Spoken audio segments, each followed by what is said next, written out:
Hi, everybody.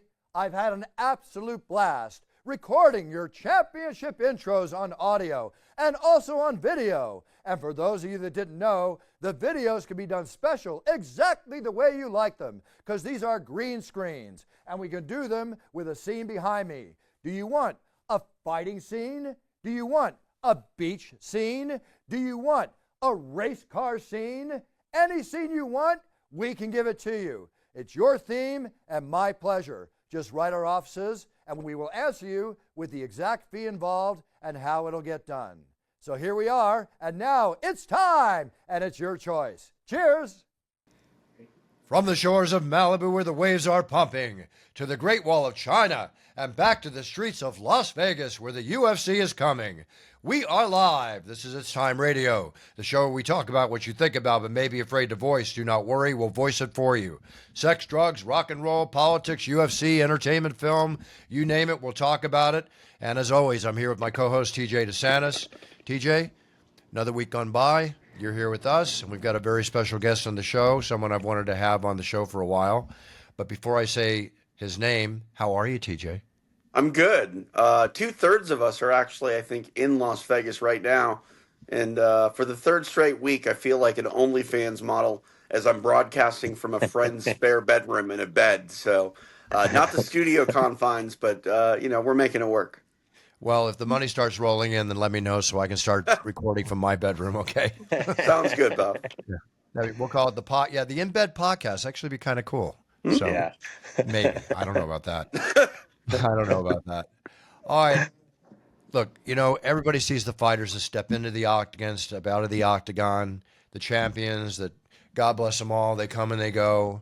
The fights, they come and they go, but some people stick around forever. I like to say that that's true of myself, but people have to realize behind the scenes, there's very special people that make all of this happen beyond what Mick Maynard and Sean Shelby and Dana White and the powers that be make happen for the fighters. And that's the managers of the fighters and the people that do all the grit work, all the leg work, make the deals, sign the checks, you name it, they do it. And let's get a little insight into what's going on with one of the finest MMA managers in the business, a plethora of great fighters underneath his aegis and guidance and everything. Jason House. Jason, how are you? Good. How are you, Bruce? I'm good. Manager, proper manager? Yes. Yeah. Is that the title you like to be called? Yeah. Manager, agent. They cycle through them all. Okay. All right. Sounds good. So, Jason, when you look back on your past, it's interesting. I'm always interested in where people come from, and how they got where they got and what they do. And how did working at Outback Steakhouse shape your early days breaking into the MMA industry? Was it just a fan and you worked your way in? How did you break into this field to become as successful as you are? I was in law school at the time when I first started training at Team Oyama's in Irvine, California. And that really sparked my interest in MMA. And so upon graduating law school, actually, I decided to pass on a law firm job and start diving into MMA field. And obviously, I needed some income to kind of, run the business. So I started working at Outback Steakhouse. And I think Outback was a great experience. You're learning to work with a lot of different personalities. You're learning how to serve others, which is kind of what managing is. So you're learning just kind of to keep you cool through a lot of different situations and occurrences that happen on a daily basis at a restaurant. I can relate to that because when I was younger, growing up in Malibu, I was the first busboy in Paradise Cove at a famous restaurant down there. I used to go to work at 5:30 in the morning, and then I became, I did waiting work and all that. And I learned a lot waiting on people. Yeah. People's personalities, how they act, how whatever. So I can totally relate to that. I mean, it does give you an insight into the personalities and the hard work that's involved in doing that kind of work. Yeah. I have a lot of respect for all service people in the restaurant industry. So makes sense. When you decided to go into managing fighters full time in those early years, obviously the money wasn't rolling in. You're training to be an attorney. By the way, did you fulfill your education as an attorney? Yes. Yep. Passed the bar in California. Licensed attorney still to this day. That's great. Well, I mean, if I had a manager, I definitely love the fact if they're an attorney, considering Yeah. all the things you have to cover. It's a big help. Yeah, definitely. What challenges did you face transitioning to managing fighters full time in those years? I think it was really just trying to figure out where in the market space we were going to fit, right? I mean, the UFC was kind of on its way then, and doing really well, and there's kind of a few major players already. So I think the struggle was really just starting in that grassroots area, signing a lot of young fighters and kind of building them on that early regional scene in those King of the Cage, Respect in the Cage, Yeah. Pandemonium events that were happening in Southern California, Tachi Palace. Just really working those shows, building your clientele up, and then building them to a point where you think that if they were the calling card for Sean or Joe Silva at the time, that they would be a great first entry into the UFC and earn some respect for the agency. Yeah, you pretty much have been involved in every MMA organization then, because I used to announce the early days of King of the Cage, and Yep. pretty much announced for everybody that would ask me. Yeah. I'm sure Yeah. we probably ran into each other before we even knew each other. Correct. Going back in those early days. Yeah. Yeah. And I run into you at other places too. Like, was it the Zach Bryan concert? Yep. Yeah. You crushed it. Which, They if still I talk about that. I saw them 2 weeks ago, and they were still saying how awesome you were and how easy you were to work with. They love you. I remember we talked about that, TJ. But and I have actually, Jason, didn't you put me in contact with those people? Yes, I'm very good friends with Zach's manager, Stefan, who actually lives in Las Vegas as well. And he had told me, he was like, hey, like, you think Bruce would do this? And I'm like, man, I think Bruce would for sure do it. Bruce is great. And so I gave him your info, and I just told you that he would be contacting you. Yeah, it was very, very cool, and it was a great. And thank you again, Jason, for that. I really Yeah. appreciate it. It was very short notice, Yeah. short notice, like within a week, if I remember correctly. I think it was only like 4 days, 5 And days, Bruce. yeah, it was like 4 or 5 days, but the old story that made me an offer I couldn't refuse, and why not do that? But I got to tell you, getting on the stage and introducing him to the 20 plus thousand sold out crowd there, where were we at in New Brooklyn. York? What was the place? Brooklyn. Yeah, It was at the I think Barclays Center, right? That's where it's at. Yeah. The Barclays Center, and then doing the introduction, which is great, rehearsing with them earlier in the day, which is very cool. But then having them invite me up, we were in the back, when they go in the back and they go out for the encore, and then they're going to go out for the encore, and Zach looks at me, he's like, come out with me, sing with us. And I said, wow, really? And that was one of the highlights of my career, being on stage for that encore with that great song he does at the end, and how they get into Revival, it, and just the circular stage, the circular arena survival. It was awesome. It was awesome. Yeah. It's a very, very memorable experience for me. If I write my book again, it's going in the book. If I do It's Time again, it's going to go in the book. I was real, like, obviously in our world, I mean, when you step in there and, begin the card, it's a big deal, right? I mean, it's always, the energy is through the roof.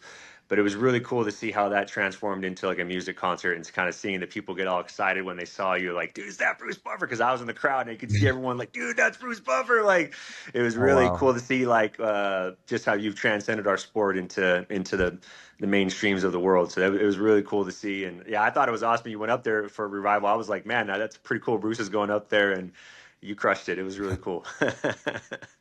Thank you. Yeah, I know. Got to hit the drums, jumping down, the whole bit. It was awesome. I love, personally, this interview is about you, not about me, and thank you for your kind words. I love transitioning, whether it's Formula One, beer pong, NFL games, you name it. I love transitioning. And I've got some pretty cool transition stuff coming up that I can't talk about until it happens. So looking forward to all that. Getting back to the world of fighting, you've got, God, you're the fighters you handle. I mean, Brandon Moreno and Diego Lopez, and going back to Brandon Moreno, is one of my favorite fighters, both as a man and both as a fighter. Yeah. We've had some good interaction with each other. What was the defining moment for you when Brandon Moreno won the UFC title? Was that like a major, I'm sure, just a major moment in your career? And was that your first fighter to win a title? Yeah, it was. It was my first athlete to win a UFC title. It's so funny, Bruce, because my wife and I always laugh because for like 3 months before then, every morning I'd wake up and just say, and new, like how you do all the time. And so it's crazy how you've created these phrases that, like, you're waiting your whole life to hear that moment. You know what I mean? And I'll never forget it because Brandon won, and Ozzy Arias from the UFC, he grabbed me and got me right into the octagon right when you're announcing it. It was like the most surreal moment of my life. Like I've been dreaming of the day, Bruce, that you would say these words finally. Like I finally climbed the mountaintop, and it was awesome. It's kind of, you kind of relate to like maybe like college or professional sports. You can be a great coach, but until you win the big one, they're always going to have that knock on you, right? And so I just felt like it was a coming of age finally to pass the torch and to get over the hump. Absolutely. Absolutely. I can feel your moment while you talk about it. It Yeah, had to be amazing, for sure. For sure. Now then, you had the defining moment when they win the title. yeah. What's it like for you when they lose the title? Wow. I mean, it was pretty a wake up call. You know what I mean? I think it took me. I think I made a post about this. It took me 3 days to respond to everyone when we won. It took me about 3 minutes to respond to the four people that texted me when we lost. It's a very different locker room, very quiet, somber feeling, and you realize how hard it is to get to the mountaintop, and then you realize how hard it is to stay at the mountaintop. And I think that's one of the things we Yeah. learned. And thankfully, we had a chance to go back and redeem ourselves, which we did. But I mean, it was definitely a good learning lesson. And I know situations, Bruce, and I'm sure you see this. You're always so involved with the fighters. It's like while they're in that emotional state, you have to stay rational. You have to figure out what the next step is. You have to kind of give them something to look forward to. Hey, let's get back in there. Let's make Yeah. these adjustments. Let's get this rematch. You're kind of trying to guide them because obviously they're overwhelmed with feelings at that moment. Absolutely. For me, when I'm announcing it and the moment before it comes out, that and new or and still, the emotion I feel inside me with how I feel and care for the fighters, men and women both, realizing that this is going to knock him off for his career. How's he going to handle it? He's worked so Hmm. hard to get here. She's worked so hard to get here. It's very emotional. I've got to deliver the message, but inside I'm feeling it. It's like almost Yeah. I actually had to hold back emotion at times when I feel that emotional moment, as I'm sure you do too, as a manager, Yeah. because we're so involved at that Yeah. moment. I just don't go in and do this job. I feel this job, Yeah. right? And that's actually part of the driving force that makes me love this job so much is that I can feel that as you can, as you're expressing as the manager. Yeah. And that's what makes you the great manager that you are, the great guider that you are to these amazing athletes that you handle. Another one that stands out for me, amongst others, Diego Lopez, his Yeah. great reign to go and fight for that championship and to have that moment in the tough fight that he had. The drama, I don't think people really realize beyond their appreciation of win and loss and what they're watching, Hmm. the drama and all that goes in to this moment, which is when I say it's time during that main event, it means so much to me because it's truly its time. It's weeks of effort, it's years of Yep. training, it's family, it's friends, it's everything coming into that guiding, defining, this is the moment that they've all been waiting for. Yeah. That's it. It's funny you say that because when Diego made his debut, it was short notice in New Jersey against Mozart. And I remember him telling me like he's been waiting for you to say his name for so many years, right? And like that's right, it is time. It's time after 15 years in the sport, 15 years of struggle, losing on Contender Series, losing regionally, and now finally he's getting this moment where he gets to be a part of the main attraction. And yeah, it's pretty cool to see Diego's rise and everything he's done. And I mean, it's been a whirlwind of 2 years, but I think he really was prepared when his time was called, right? When his number was called by Sean, it was finally he was ready to take over. Yeah, and another thing that's really cool is when you see fighters like Diego Lopez and Brandon Moreno being the fine young men that they are and role models in the UFC that they are, you want to see them succeed and you want to see them go into this. And do you find let's go into a little side business here. The sponsorships, the side deals, Hmm. like Brandon Moreno and I have been involved in a couple of you Yep. know other ventures together, Yep. working with people. When they win the championship, does the phone just start ringing off the hook? And when they lose the championship, does the phone stop ringing at all? When Brandon won the championship, the phone did not stop ringing for like 2 weeks. The opportunities were coming, and I think Brandon did a great job of capitalizing on it.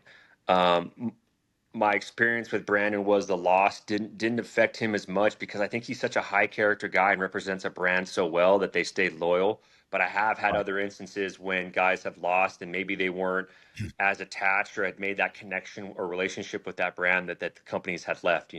I really try to strive for Right. our athletes to make very long lasting relationships with these companies. So it's not just a conditional love based on their success, but maybe an unconditional love because they generally you support them as a human being and they want them to be representation of their brand, win, lose, or draw. And I think like that's the key, and that's what we need to focus on because you and I both know the sports are unforgiving, right? You could be pound for pound, one of those Yeah. in that discussion, and you lose once. Like Usman's one that always sticks up to me. Usman to me is one of the greatest fighters ever, and I have all the respect in the world for him, but he lost that fight, and to see how people acted after one loss, it was just insane to me because he had been on a hell of a run. No question. Listen, I do an accidental slip up, right, which I can count pretty much on both hands, and they can't wait to tear you apart on the internet. That's why you got to have a thick skin, And I in gotta say, business, Bruce, you really impressed me once because I think it was MSG. I was cornering Diego, and like you pulled me aside just to make sure that you had like his pronunciation of his last name to the T, and I'm like, man, like Bruce is so detailed. Like it's the second line, you're still like just your level of detail. Like it's just impressive to me how much you really care to make sure everything is spot on. And people always ask me about it. I'm like, dude, Bruce is a machine. thank you. I appreciate that. That's my job. I want to enhance that. They're already here, right? Yeah. I want to enhance that moment up here for them. I want Yeah. to take them to the highest level possible, along with the fans that are watching. It's a defining moment, and they deserve every ounce of energy and passion and lung power that I have to give it to them. And the moment I can't do that is the moment I'm going to step down and say, "Thanks, guys. Yeah. It's been great." But Yeah. that's not going to be for a while. Hey, It was I'm Well, curious about business real quick, Jason. There's yeah. more opportunities now in MMA than I Hmm. think ever before, and I think is it fair to say that it's maybe easier than ever to get to the UFC, but harder to get back once an athlete has gotten there and then maybe released and then need to fight their way back? That seems like it's probably the hardest task for an athlete now is to try to get to the UFC, come up short, and then earn their way back. Yeah. I would agree with the assessment that it's easier because Contender Series with 10 weeks of it, they're guaranteed to probably to sign about 40 athletes, right? That's a guaranteed whether they need the athletes or not, they're going to sign 40 or so. So I think that has increased the opportunities for regional level athletes to make the jump into the UFC. That plus Ultimate Fighter and more events, more injuries, more short notices. Yes, it's definitely more signings than ever in that aspect. But yes, to answer your question, it's very hard to get back a second time. It's funny you say this because I think people will say, "Oh, you had Brent," they'll talk about the guys that are success, but I think I'm most proud of the times we've been able to get like a Joey Rosa, you know what I mean, a third go in the UFC, and to see how well he's done this third time around, right? Or even Damon Jackson a second go, Christos Giagos, Louis Smoka. I can go on for days of guys that have gotten a second chance and done very well with it.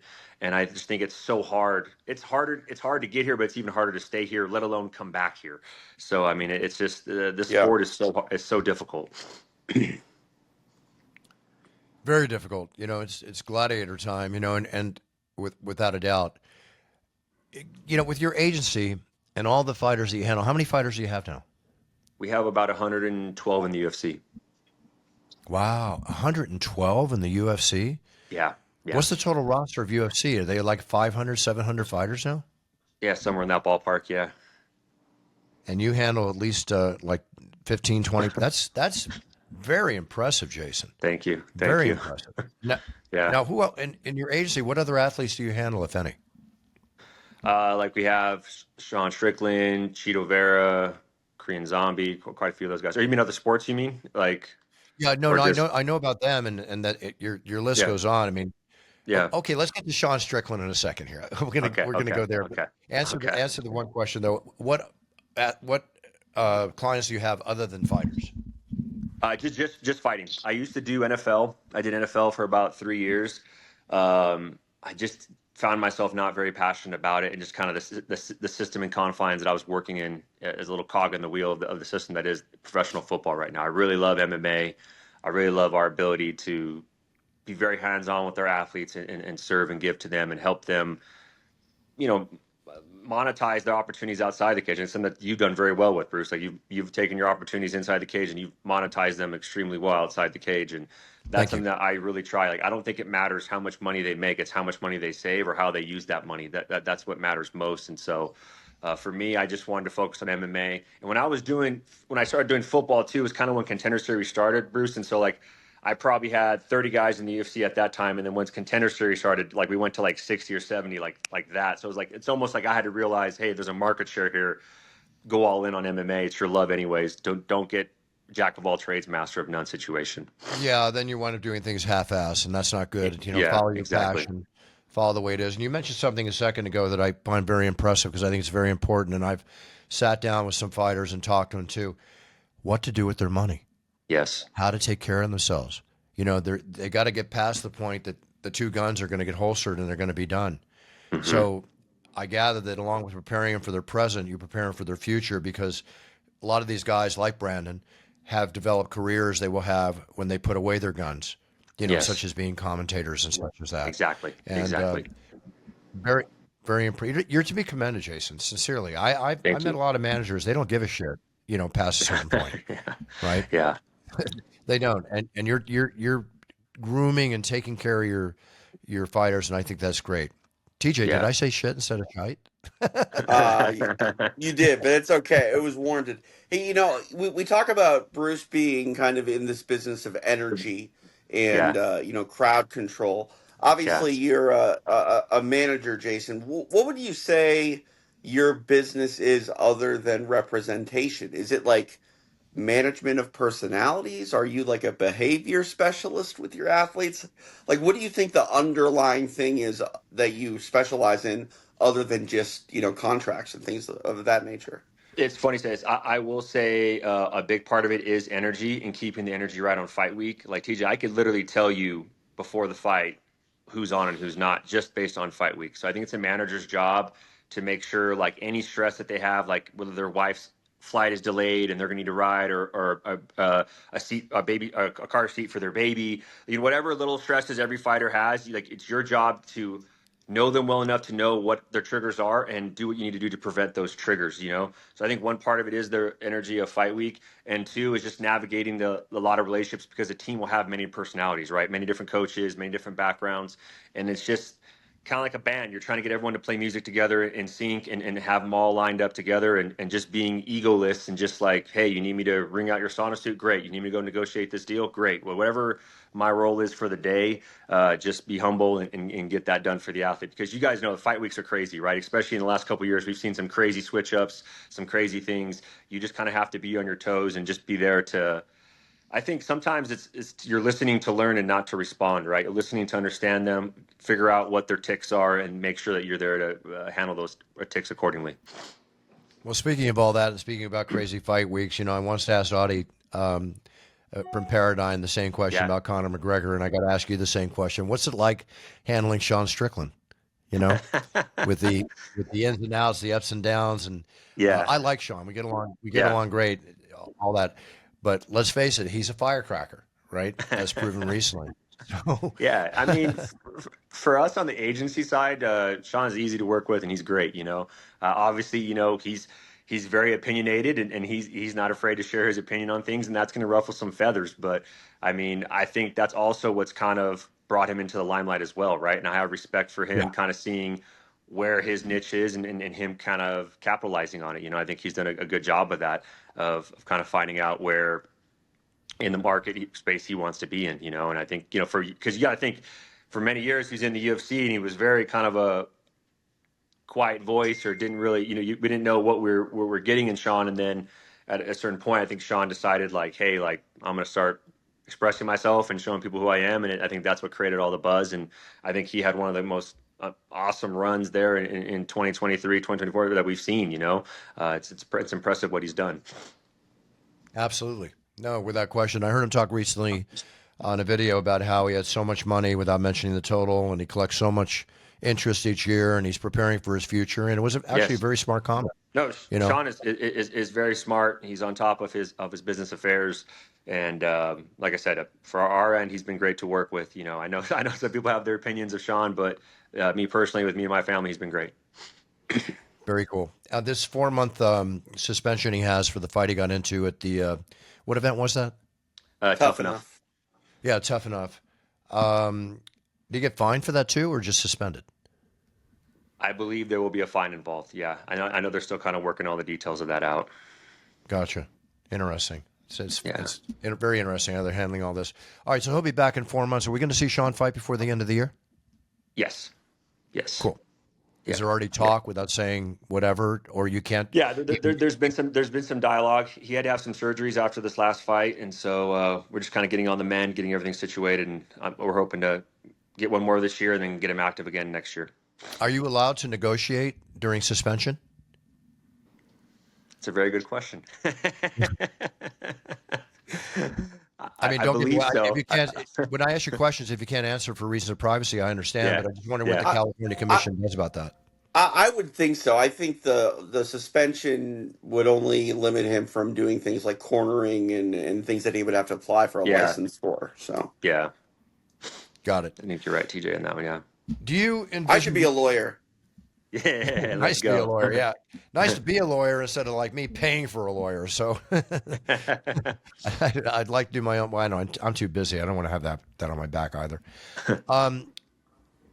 As far as MMA industry and where it's going, I think it's going nowhere but up and up and up. I mean, it's just getting bigger and bigger. And now we're about to hear about the deal that the UFC is going to eventually sign their new TV deal, which I've heard rumors about, and I don't want to say anything, but I mean, it's obviously going to be absolutely huge, whatever Yes. it is, which will change the landscape for the fighters too, because the more exposure, the more money, the more everything that's going to come in, not just from UFC, but from the side deals like we discussed.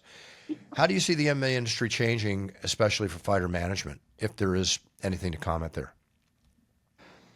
For me, like some initial thoughts that I have were that, say we were to end up on a different platform like a Netflix or an Amazon Prime or one of these other platforms, my goal would be to work within those platforms to create more content opportunities for our athletes. Right? If you see a lot of, like, for example, Amazon Prime has done quite a few documentaries on the NIL of colleges and stuff of that nature. I would love to see some more content being produced of the athletes. I think that one of the issues that we currently have is that the roster is big, right? And so you kind of have to be a very active fighter to have consistent FaceTime with the fans, and so you kind of build that fan base up. So it'd be great to have other opportunities for these fans to get to know these athletes, while they're coming up, and kind of help, build stars for the UFC, which is good for everyone, right? It's good for my business, it's good for the UFC's business, it's good for the platform's business. Yeah. So, I'm hoping for some new content opportunities, whatever that may be.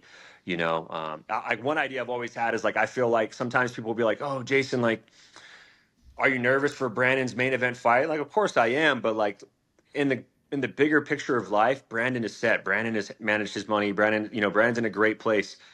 We never talk about that fighter, second fight of the night, that if he loses, he's cut, and that's how he provides for his family. Like, I feel like there's a dynamic there where we could educate the fans on, like, maybe certain fights that don't jump off the card. Maybe that's, like, very important, right? Like, dude, this fight, loser goes home, and these guys are going to get down right now because they don't want to lose their job. Like, I think stuff like that would be really cool to see, and just kind of educate fans on certain aspects of what those fights may mean to certain people. Well, a perfect example of that is the fight last week in Vegas at the Apex. There were 4 bangers at night. There were a lot of good fights, but there were Yes. the co-main event is definitely a candidate for fight of the year. Yes, Right. 100%. And people were like on Twitter, or I still say Twitter, X, whatever. What's Buffer doing at this show? Well, I'm the UFC announcer, so I mean, Yeah. it's a UFC, right? And these young fighters are coming in, and like I love when people say, "Oh, it's not that great a card." Those cards usually turn out to be amazing because of what you're saying. These fighters have to prove themselves, and they're going in there to prove themselves. And last weekend was proof of the pudding of exactly what we're talking about. Yeah. And to your point, Bruce, like we mentioned, Tough Enough, for example, like fight of the year can be on any promotion. It doesn't have to be in the UFC, and that's one thing that I will say for like hardcore fans, that like dedicate their time to watch MMA Mhm. week in and week out. It might not be a UFC event, or it might not be the most highly touted UFC Yeah, event, but you can be sure that if you tune into every fight card, you might end up seeing one of those stories unfold that end up having of the year sort of status 100%. attached to it. Well, 100%. I'll tell you one thing. If you were to ask me about a fight that happened last year and what show it happened in, one of the reasons that I might have a hard time remembering, because sometimes I feel like I've forgotten more than excuse me, I've forgotten more than I can remember. That's why I wrote my book, to bring back all the memories I had at that time, Yeah. 11, 12 years ago. Glock just released a thing. I didn't realize it. It says that I've announced roughly 3,500 UFC fights. Oh my God. Wow. 3,500 as of August, based on like 306 events, with an average of 11 to 12 fights each, having Wow. missed one event. I'm blown away by that. I can't even fathom that. That's a lot. That's a lot of fights. Jason, what's your advice for an up and coming fighter that might be watching the show, who believes they need a manager like yourself? How do they go about getting representation? Let's say, how do they go about Yeah. even having Jason House take a look at their resume to see if he wants to handle Yeah, for me, I really go after high character people. When I was young in my career, I would chase talent. I think talent will take you places sometimes your character's not ready to go to. So at our agency, we really, when we're recruiting a fighter, I really want to get to know them and get to know their circle of people, and just make sure it's a good fit for all of us.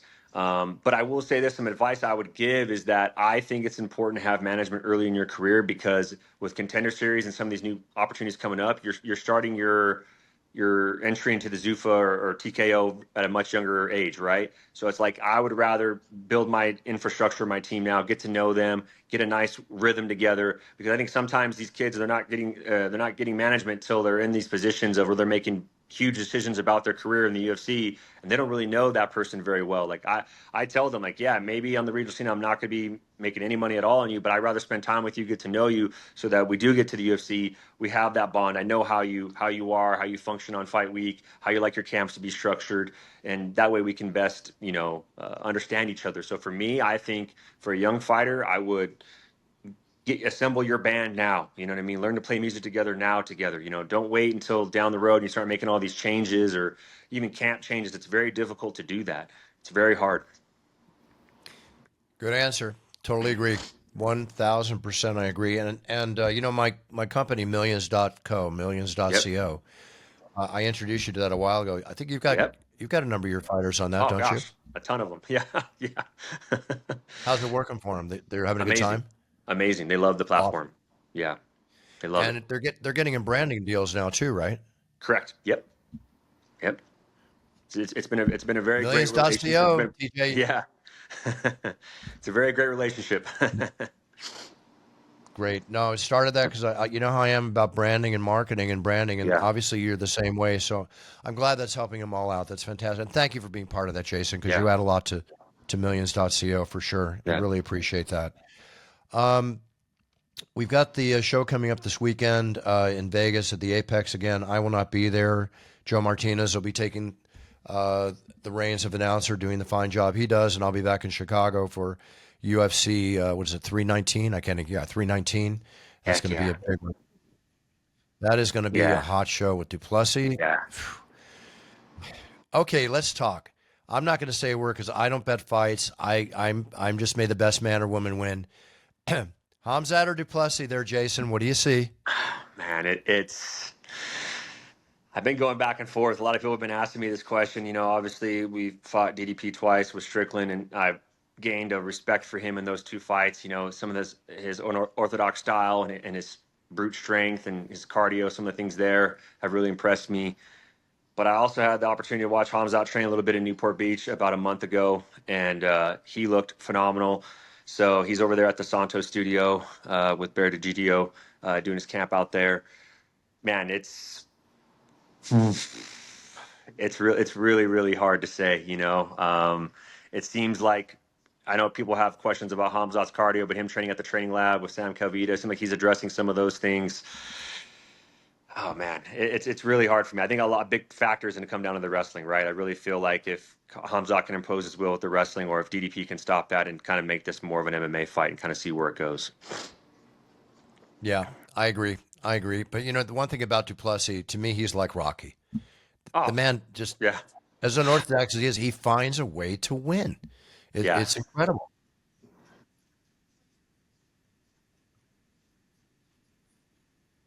yeah. It, yeah, it's When very I was studying interesting. him, I used to wonder how he kind of he steps with like some of the things he does on his unorthodox striking. I'm like, dude, I don't even know how to do this. Like this is. I know it's unorthodox to a large extent. He's plus 169 at the fight. Again, I don't bet Oh, fights. really? And Hamzat's minus 211. I think He's a plus 2-1 favorite? 169. No. Hamzat's a 2-1 favorite. Yeah, Hamzat is. Yeah. So Wow. I think for the action, the bet on Duplessis is a phenomenal bet. I would agree with you there. I don't think it's a 2-1 type fight in any direction. I think that fight's gonna be a very good fight. Absolutely. Absolutely agree. Well, Jason, we've covered a lot here. If you got a few seconds, do you want to end the show with us or you got Yeah, to get going? yeah. No, I'm good. Yeah. Okay. Well, we talk about some things in the news. Oh, by the way, did you see the boat that Dana White's having his wonderful birthday vacation on? Yeah, unbelievable. The yacht. It's like it's just huge, and the reported thing is it's like 2.6, 2.8 million a week to rent. Wow. It's huge. It's phenomenal. He showed a picture on social media of his son doing a backflip off the top of the boat, and I'm talking that looked like a 40-foot drop. Yeah. The Yeah, boat looks absolutely amazing. absolutely amazing. If I'm not mistaken, off the coast of Europe, and that's the way to do it. You know what? Dana deserves every bit of it. I mean, Yeah. what he's done and where he's gone, being the maverick that he is, we're so lucky to have him at the helm. It's incredible. I cannot wait to hear what this new network news or cable Me too. news. I'm going to Me predict it's too. going to be network. I have a funny feeling it's going to be one of the big three. I don't know. It's just a funny feeling, and that's not from Really? anything I've heard. It's just a feeling. It's just a feeling. It's not from Yeah. anything I've heard. I just have this feeling.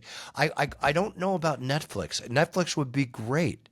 Yeah. Um, I'm still kind of old school. I wonder, like, if it goes on an Amazon, would more people be able to see it if it was like on a CBS or an ABC versus on an Amazon Yeah. True. or one of True. the others? Just Very good point. to me, it's all about bringing the most eyeballs and obviously the most money in Yeah. for Yeah. the sport and fighters. Anyway, I have absolutely no idea, but I think that announcement's going to come in the next couple months. I'm very excited to see it. Yeah. I I think think it'll determine ESPN's a been a lot. great. It'll determine a lot. ESPN has been a great home, and I Yeah. would love to even see us still stay there, but it's a bidding war out there. Football, Hard Knocks. I started watching it last night with the Buffalo Bills. I love Hard Knocks. HBO Hard Knocks. Yes. That's Good. awesome. Very good. Did you Yeah. watch that at Yeah. all, Jason? Yeah. I've watched a couple of seasons, and again, like that's the type of content I would love us to do more on MMA side of things, right? Like kind of do like a yearly things like that. I think would be great. I love how they do the training camp type style footage. Yeah, that's why I brought it up because you mentioned that earlier. I think it'd be great for that. Well, come Yeah. on, Jason, start working on it. Develop the TV I show, my know. man. I know. Yeah, we could do it. Iridium. Wait, what is it? Wait, help me out. Iridium. What am I missing? It's my agency. Yeah, my Oh, I government. was Yeah. thinking of crypto Yeah. for a second. Yeah. Pardon me. I'm Yeah. sorry about that. Yeah. No. No. Yeah, Right? I'm yeah, making my own coin. Jason, I'm sorry I missed that, but it's another Yeah. question I have for you. If people want to look you up, where do they go? Then go to Iridium.com? iridiumsportsagency.com. Yeah, or that's the same for our X handle and Instagram handle, Iridium Sports Agency. I'm Jason K. And House can on fighters send in social their media. resumes? Yeah, they can. Say Yep, where they again, do. please? I'm at Jason Where on K. social House. media? Jason K. House on Instagram, X, Facebook, whatever you need. But yeah, they can email Very- us. They can send us their stuff. They DM us. We're always looking for good talent. Great. Well, I know we have a lot of fighters, coming up or wanting to get where they're Yeah. going watching the show. So Yeah. there you go, everybody. IridiumSportsAgency.com. And on social media, Jason House. Jason K. House. Yep. That's it? Yep. Jason K. House. K House. Yep. Okay, let's get that down. Very cool. Shohei Ohtani just got his 1,000th MLB hit. What a phenom. What an absolute phenom. He's Crazy. unbelievable. I think he's a Unbelievable. generational talent. I don't think people realize what we're watching right now with him. No, it's just incredible. All right, I think that's about it for me. Anything you want to, Jason? Anything you want to talk about? Anything you want to throw out there? No, I'm just thank you for your time. I appreciate the opportunity to be on your guys' show, and yeah, it's an honor. My pleasure. Oh, another sport, Happy Gilmore 2, is on Netflix. Have you watched it yet? I haven't watched it I yet. watched it. I watched it. I'm a big Adam Sandler fan. Um, it's funny. It's offbeat. It's hit and miss. But if you loved Happy Gilmore 1, you got to watch Happy Gilmore 2. And there's 63 cameos in this film by different Wow. people. 63 cameos. It's staggering. I read, I don't know if it's true or not, that Netflix, that Sadler made well over $200 million for this production. Netflix is throwing out some money, if Yeah, that's they the are. case. But yeah, Happy Gilmore 2. I'll say it. You watch Happy Gilmore 1, go ahead and check out Happy Gilmore 2. Okay, I'll watch it now that you said it, Bruce. I'm a huge Adam Sandler fan. I was nervous to watch too, but I'll dive in. I have to say one thing. He has a Western. Did you see the Western he did? No. Where he played like a Zohan, that Zohan character played like an Indian who had Zohan powers, and martial arts and this. It was, no offense, Adam, I love you, but oh my God, don't watch that one. Okay, well, I'm glad I'm I'm going to not give that a missing Rotten Tomatoes low rating on that one. anything.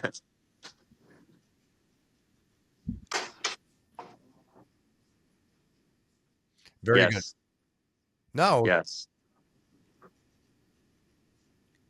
I well, it like his shows you the basketball acting. movie too.